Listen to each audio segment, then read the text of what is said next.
आदिलक्ष्मी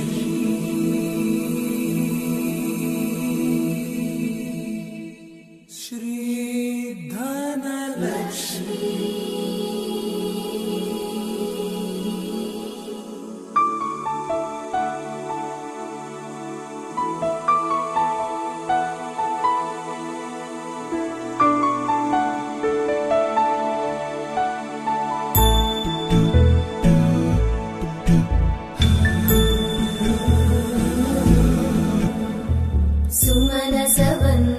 सुन्दरि माधवी चन्द्र सहोदरि हेममयी मुनिगणवन्दित मोक्षप्रदायिनि मञ्जुळभाषिणि वेदनुते पङ्कजवासिनि देव सुपूजित सद्गुणवर्षिणि शान्तियुते जय जय हे मधुसूदन कामिनि आदिलक्ष्मि जय पालय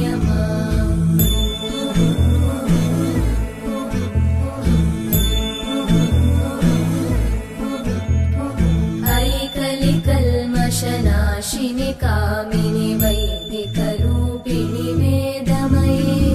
क्षीरसमुद्भव मङ्गलरूपिणि मन्त्रनिवासिनि मन्त्रनुते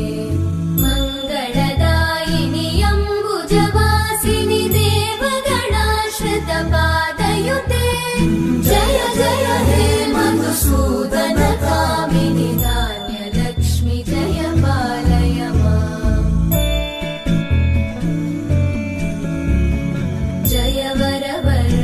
वैष्णवि भार्गवि मन्त्रस्वरूपिणि मन्त्रमये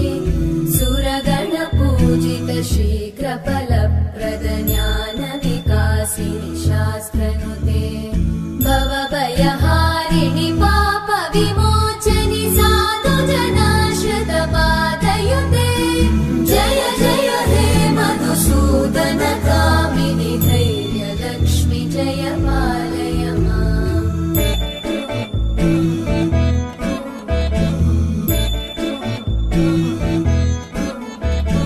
जय जय दुर्गतिनाशिनि कामिनि सर्वफलप्रदशास्त्रमये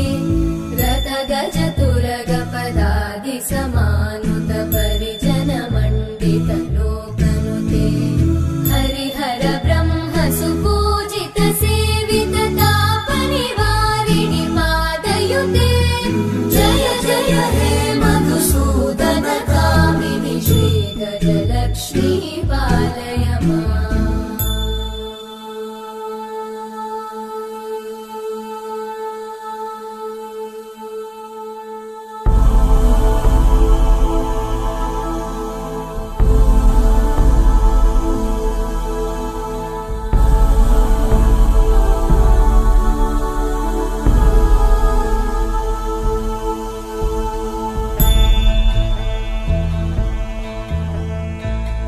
खगवाहिनि मोहिनि चक्रिणि रागविवर्धिनि ज्ञानमये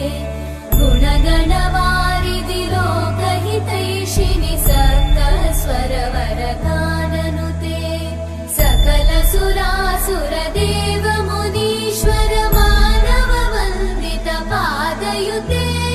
जय जय हे मधुसूदन कामिनि सन्तानलक्ष्मि पालय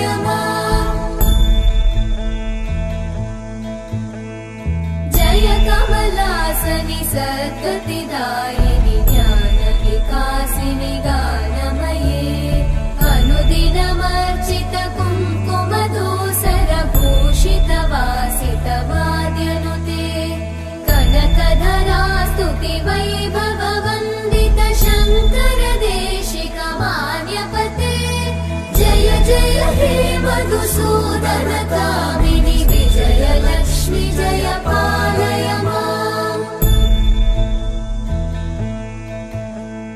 प्रणत सुरेश्वरि भारति भार्गवि शोकविनाशिनि रत्नमये मणिमय भूषित कर्णविभूषण शान्ति समावृत हास्यमुखे नवनिधिदायिनि कलिमलहारिणि काम्यफलप्रद वरदयुते जय जय हे मधुसूदन कामिनि